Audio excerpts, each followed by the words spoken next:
अस्सलाम वालेकुम। तो कैसे आप लोग? उम्मीद है कि बहुत अच्छे होंगे। नमस्ते, सत श्री अकाल, आदाब। आज हम उन शख्स से मिलने आए हैं जो एक ईमानदार और एक संत रह चुके हैं और अभी भी हैं, और अपना संत का काम एक रुचि की तरह निभाते हैं और बेखूबी निभा रहे हैं। ईमानदारी अगर हम बोलें तो ईमानदारी शब्द भी कम पड़ जाएगा, इनकी ईमानदारी ऐसी है। तो अभी हम गांव से लगभग 2 या 2.5 किलोमीटर दूर खेतों में आए हैं और ये अकेले यहाँ पे रहते हैं और इनकी जो है हिम्मत की दात देनी होगी आपको। आज कुछ बातें करेंगे। एक बात आपको याद रखनी होगी कि लाइफ में वही इंसान सिर्फ सक्सेस नहीं होता है जो लाखों कमाए, हज़ारों कमाए। सक्सेस वो भी होता है जो 80+ का सफ़र तय कर लिए, स्वस्थ हैं, तंदुरुस्त हैं और अभी भी एक हिम्मत की तरह काम करते हैं। तो आइए हम उनसे मिलते हैं और उनसे कुछ पुरानी बात और नई बात भी करेंगे। तो सब मेरा नाम किशोरी दास, ग्राम चंदा, थाना चौसा, जिला मधेपुरा, बिहार राज्य के रहने वाले मैं हूँ। तो मेरा एक सवाल है आपसे। सवाल तो कई हैं लेकिन एक तरफ से आपसे पूछेंगे। पहला सवाल है कि कैसा लगा आपको 90 साल का सफ़र जो आपने इतने दिनों तक सफ़र किया, कैसा लगा?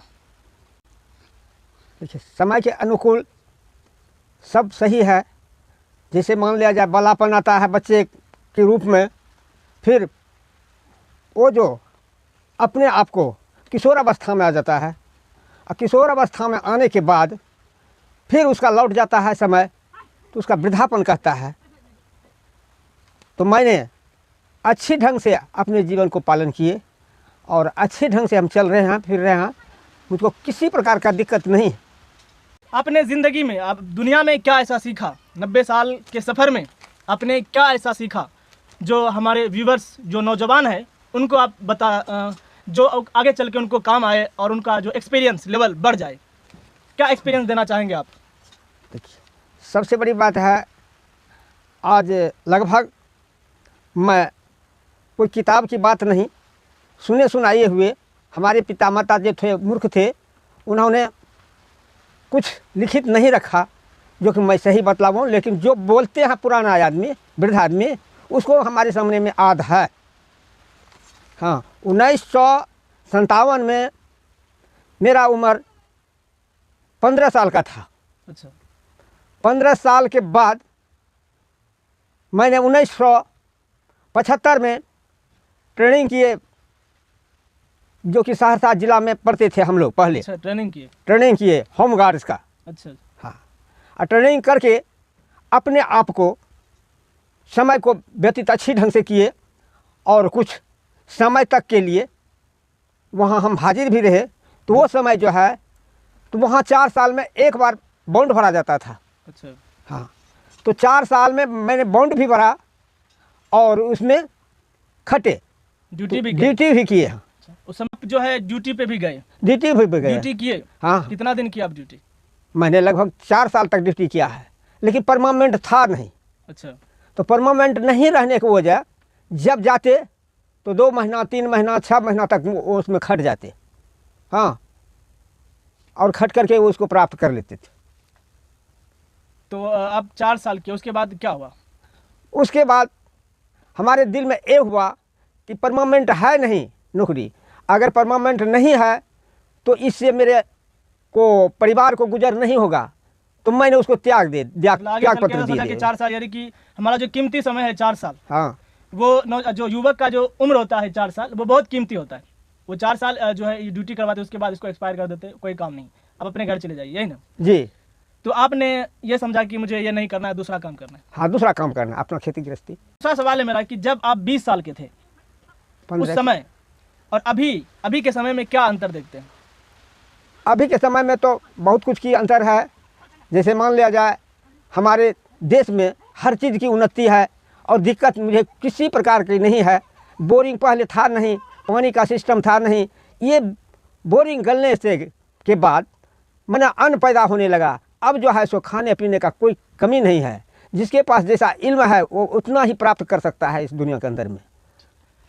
आप अपने लाइफ की कोई ऐसी बात हमारे व्यूवर्स को बताइए जो कि आगे चल के उनको काम आए, और एक ऐसी लाइन जो शायरी में हो, या आप संत हैं, संत की आवाज़ में बोलें कि हमारे व्यूवर्स खुश हो जाएं और आपको लाइक करें।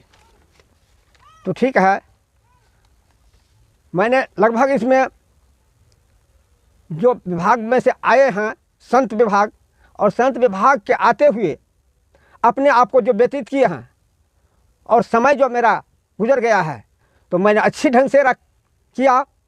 और संत की ये बात है कि शांति रहनी चाहिए।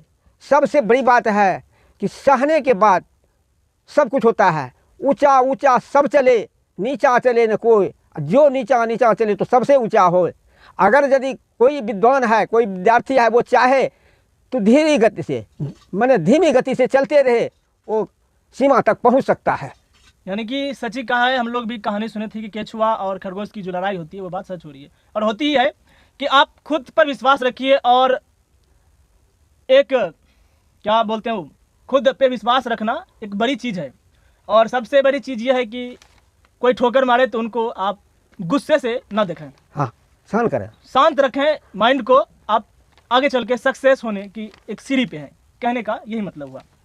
इतने फिट हैं, इस उम्र के जो बुजुर्ग होते हैं उनके घुटनों में दर्द होता है, अक्सर कई बीमारियों की पीढ़ी से जो है गुजरते रहते हैं। तो क्या राज है आप में जो ऐसा आपके एक्सरसाइज में कि क्या मतलब जो है मतलब घुटने का दर्द हो, कोई भी ऐसी समस्या हो जो आपको होती है लेकिन इस तरह नहीं होती है कि बार बार होनी चाहिए, जैसे कि एक बुजुर्ग लोग को होते रहता है, तो उसके बारे में क्या कहेंगे आप? तो उसके बारे में हम यही कहेंगे, मैं तंदुरुस्त हूँ और नहीं मेरे घुटने में दर्द है, नहीं किसी प्रकार की दिक्कत है, न मैंने खोखने, चलने फिरने, दौड़ने, उछलने, फुल चलने में हर चीज़ में हम तैयार हैं। हम बहुत निरोग हैं, हम किसी प्रकार की रोगी नहीं हैं अभी। तो मैं ये जानना चाहूँगा क्या राज है, आप क्या करते हैं जो कि इस तरह से आपका स्वस्थ शरीर है? देखिए, सबसे बड़ी बात है हमारे दादा बाबा की यहाँ मैंने बिहार में हाँ। आबाद में कुछ ज़मीन पड़ता है, तो उस आबादी में मैंने एक कुटी बना करके, छोटी झोपड़ी बना करके अपने आप को जीवन को गुजर कर रहे हैं। और इसमें हमारा परिवार जो है, लड़का बच्चा सब खट करके उपजाऊ करते हैं, और हमारे समाज शांत हैं और खुशहाली में हैं। किसी प्रकार की मुझे दिक्कत नहीं है। हम अपने जीवन को इस प्रकार से गुजार रहे हैं। तो और आपको कुछ कहना है ऐसी बात जो आपके दिल में हो? हाँ। जो मेरी बात थी, मैं जहाँ अब तक आपको जानता हूँ, मैंने अपनी बात कह दी। आप अपने बारे में कुछ बताइए जो आपको आपके लाइफ में गुजरा है, जो तकलीफ़ हुई है, क्या करना चाहिए युवा को, क्या नहीं करना चाहिए, किस ओर जाना चाहिए, उसके बारे में 2-4 लाइन आप बोलें। देखिए, सबसे बड़ी बात है कोई भी कुछ काम करे लेकिन हिम्मत से काम करे। अगर यदि हिम्मत रहे, जिसको साहस, वो चल सकते हैं। तो इसमें कहे हैं एक पद में, न रहो न निराश करो मन को, कुछ काम करो, जग में रहकर कुछ नाम करो। यह जन्म हुआ किस व्यर्थ यह, समझो जिसमें यह व्यर्थ न हो। माने इसको बेकार नहीं समझना चाहिए ज़िंदगी को कि हम नीचे हैं किसी से, किसी चीज़ में हर हमेशा हिम्मत रखना चाहिए। बिल्कुल, यानी हिम्मत वालों की कभी हार नहीं होती। तो ये लाइन था। और मैं अभी जो हूँ, मैंने आपको पहले ही बता दिया कि मैं खेतों में हूँ। थोड़ा उठाइएगा, और आप देख सकते हैं कि नज़ारा खेत का क्या है। उठाओ कि मैं अभी खेतों में हूँ, और यहाँ से गांव लगभग बहुत दूर पड़ता है, 1 किलोमीटर, 2-2.5 किलोमीटर हम लोग मानते हैं। और इस बीच में जो है हमारे दादा लगते हैं, और गांव के भी दादा हैं जो यहीं पे रहते हैं। थोड़ा वहाँ से दिखाइए, हाँ, इधर दिखाइए। ये आप देख सकते हैं इनका घर है, और बिल्कुल शांत मूड में रहते हैं। और ऐसी लाइफ बेहतर लाइफ है, जो समझे, जो यहाँ रहते हैं वही समझ सकते हैं। तो बस हो गया, इधर करो ना। अगर आप 100 साल का एक्सपीरियंस जानना चाहते हैं तो इस वीडियो को पूरी तरह से देखिए। अगर आप ज़िंदगी में कुछ करना चाहते हैं तो इस वीडियो को पूरी तरह से देखिए और पूरी बात को सुनिए। बुजुर्ग लोगों की बात बहुत बड़ी बात होती है। तो ठीक है, आज के लिए यहाँ तक, बाकी मिलते हैं फिर कभी।